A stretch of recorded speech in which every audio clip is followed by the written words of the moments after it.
Hello বন্ধুরা, আজ আমরা গুপ্তিপাড়া থেকে শান্তিপুর যাচ্ছি ফেরিঘাট হয়ে। এটা ভিসেল ট্রান্সপোর্ট করে।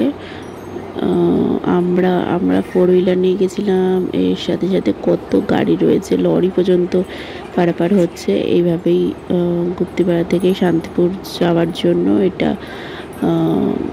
ব্যবহার করা হয়। তো খুব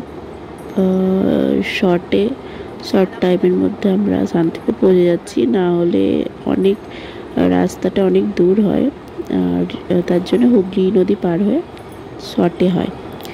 তো দেখুন কি সুন্দর লাগছে পরিবেশটা। ওই পারে সাদা গঙ্গার বালি দেখা যাচ্ছে। দেখুন কি অপূর্ব লাগছে দৃশ্যটা।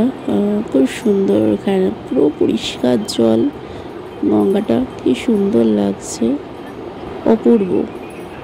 মোটামুটি আমরা 3 থেকে 4 মিনিটের মধ্যে ওপারে শান্তিপুরে পৌঁছে গেছি। নর্মালি যেদিনকে আমাদের দোল উৎসব হয় শান্তিপুরে, তার পরের দিন হয় এখানে প্রত্যেকটা বাড়িতেই ধরতে গেলে গোপাল পুজো হয়। ছোট্ট একটা গোপালের মূর্তি থাকবেই, মোটামুটি সব বাড়িতেই থাকে। আমরা যেটা দেখলাম গিয়ে, মোটামুটি সব বাড়িতেই দেখলাম পুজো হয়েছে। তো সবাই দেখছি আমাদের আগের দিন দোল পালন করা হয়েছে, এইখানে সেদিনকে দোল পালন করা হয়েছে, মানে তার পরের দিনকে। দেখুন আমরা এই মন্দিরটায় এসছি। এটা শ্যামচাঁদজির মন্দির।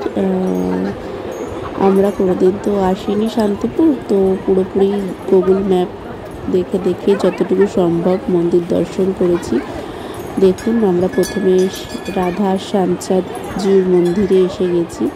খুব সুন্দর দর্শন হয়েছে। আমরা প্রচুর লেট করে গিয়েছিলাম, তখন 1টা বাজে সামথিং। তো সেই সময় গিয়েও আমরা দর্শন পেয়েছি, কারণ সেদিনকে সবাই রাধা মাধবকে হোলির রং দিচ্ছিল।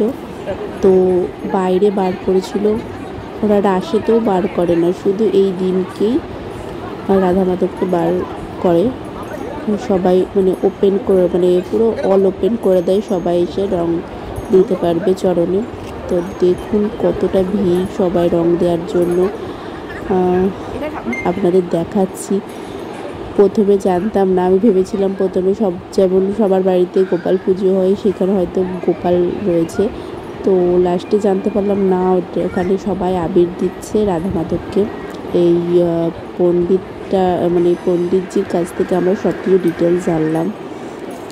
কি সুন্দর মন্দিরটা, আপনারা দর্শন করুন। এত পাশ থেকে আপনারা কোনোদিন দর্শন করে নিন। আর আমি তো আমার মম্মামকে জোর জবরদস্তি বাবাকে দিয়ে ঠাকুরের পায়ে চরণে যাতে আবির দিতে পারে, তার জন্য বারবার বলছিলাম। আমিও লাস্টে এখান দিয়ে ব্যাকে আমি গিয়ে আবির দিয়েছি। দেখুন কিভাবে মমকে মাঝখান থেকে নিয়ে গিয়ে আবির দেওয়াচ্ছে বাবা লাইনেই ছিল। তাড়াতাড়ি হয়ে গেছিলো, ভিড় হলেও তাড়াতাড়ি ওরা একজনকে আবির ছুঁয়েই তাড়াতাড়ি ওখান থেকে চলে যেতে বলছে, যাতে না কোনো গ্যাঞ্জাম হয়। খুব সুন্দর পরিষেবা, খুব সুন্দর। দেখুন মমম আবির ছোঁয়াচ্ছে। এত সুন্দর দর্শন, এত অপরূপ দর্শন হয় না। আপনারাও দেখুন, খুব সুন্দর। আপনারা পারলে হোলির পরের দিন অবশ্যই শান্তিপুর যাবেন, তাহলে রাধা মাধবের দর্শন পাবেন।